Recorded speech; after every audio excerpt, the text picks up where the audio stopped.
Hi everybody, we're here at Canland Sports. Jacob and I just got geared up, but we still gotta put it on. So I think it's time to get ready, and we actually have Haley with us right now. Haley, do you want to introduce yourself? Hi, my name's Haley. I work with Canland Sports, and I'm here to help these guys get all ready to go on the ice. Jacob, you ready? Yes. All right, let's do it. All right, well, before we get this show on the road, Nick, it's a little cramped on this bench. Do you maybe mind hopping back there for us? Well, I know when I'm not wanted. Best of luck. All right, Jacob, so we're going to get you all ready to get going on the ice, but first we should probably figure out what we're putting on. So we'll start off with the shin pads. We want to make sure that we're putting our knee right into this kneecap here and that these two straps are nice and snug against your leg. Not too tight, but secure. So we've got our knee to the kneecap, and we want to make sure that the bottom is not jamming up against your foot. And then we're going to make this snug, but not too tight.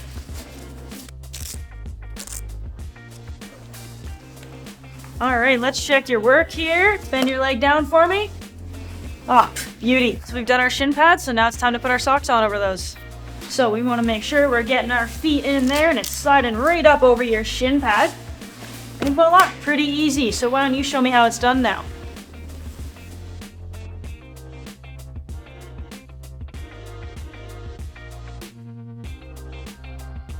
So we got our socks on, so what's up next? Pants. Pants.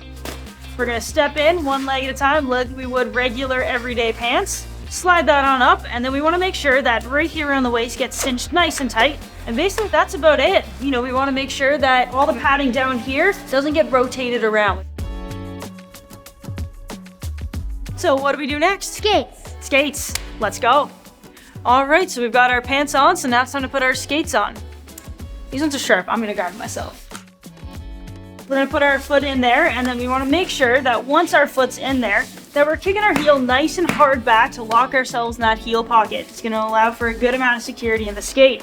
We wanna then tie up our skates starting from the bottom going up. And as we're going through, you wanna make sure you're getting them nice and tight, good amount of tension on the laces without it being too much that it's cutting off the circulation of your foot. Make sure again that we're not leaving too much room in the ankle space up here, and we don't want to wrap around the ankle. A lot of hockey players like to do that, but it's actually bad for your ankles to wrap it around, so we just want to make sure we're tying them up, making them nice and tight, nice and snug, and comfortable. We've got the wheels to get on the ice, but we still gotta finish off our upper body, so let's get rocking and rolling with the shoulder pads. So we're gonna pop it on over your head, and then we've got two straps down in the upper body here that we want to get strapped on. And again, you just want it snug, but not too tight and not too loose, so that way it's just form-fitting to you. And then we're going to put on the upper arm straps here. And these ones can be a little on the looser side if you prefer. They just allow for a little more mobility when they're with the elbow pad. What you want to see is good collarbone fit, good fit through the body where we're not having to cross over these straps. How do you feel? Good. We finished off with our shoulder pads, so now we're in the home stretch. So let's move on to some elbow pads here. We're just gonna slide our arm up and through that little strap there. Sometimes these have Velcro and sometimes they don't. So it can be really dependent on it. Either way, you want it fairly loose so that way it moves with your arm. And then you've got two other straps, one that'll go across right near the elbow, and then you've got one that goes across your forearm. That's a lot of protection, heavy, heavy padding there. You wanna make sure your elbow's sitting in the elbow cap and you're good to go. So we've got our elbows all nice and protected. So now it's time to move on to one of the most underappreciated pieces of equipment. Neck guard. A lot of people don't like wearing these. They're meant for actually protecting you against various things like skate cuts, sticks coming up near your throat. They're not actually meant for any sort of puck or impact protection. Jacob, why don't you go ahead and put that on for me, buddy? So when a neck guard's being put on, you don't want it to be choking you out, but you also don't want it hanging so loose that it's not doing its job at all. You still want it to be right up against you with, still giving you the capability to breathe properly. How's it feel? Good. Good? All right. We've got most of our protection on now, just 3 more pieces to go after this one. But up next, we got another aesthetic piece, our jersey. So we want to, to play our best, we got to look our best. And oftentimes you're going to be rocking your team colorway with your jersey. Sometimes it's just a practice jersey, and other times you're rocking your home or away jersey, which makes you look like part of the squad. Come on, buddy, I know you can put this one on your own. When you've got your jersey on, you don't want to be having your jersey so far past your hands that you've got, inches of fabric that are going to interfere with your gloves. And you also don't want it going, like a nice big dress on you. With a helmet, there's a lot of aspects to it. One of the most important things with this one is the fit. So with the fit, you want to make sure that it's nice and snug on your head, but it's not too tight. We don't want it giving you a headache either. Now, when the helmet's on there, it should be about a finger width above your eyebrows, give or take a little bit of space. And then when we've got the cage on, we want to make sure that you're sitting in these little black pieces called the J-clips.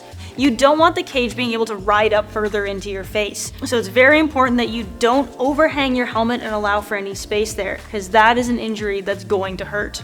So once we've got the cage settled all properly in, you want to make sure it's clipped in properly as well. So that way these little clips on the side don't have any slack, but also aren't pulling it so tight against your jaw that you can't talk. You also have your chin strap right underneath here, and this is the one that's going to prevent your helmet from being pulled off of your head.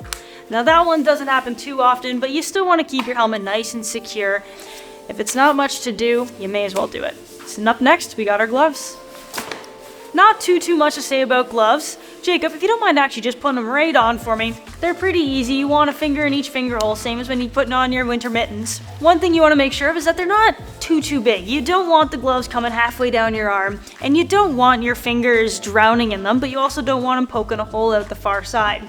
You want to make sure you got a little bit of space at the front, and that your wrists are adequately covered. It is okay to have space between the end of your elbow pad and the beginning of the glove. That's perfectly normal. I know it feels a little open for slashing, but for the sake of your mobility, when you're stick handling and taking shots, that space is crucial. Speaking of stick handling, let's move into our last piece of equipment before we hit the ice, the stick. Alright, so we've got a brand new stick here, nothing's been done to it, but what do we need to do before we can hit the ice, Jacob? Tape it.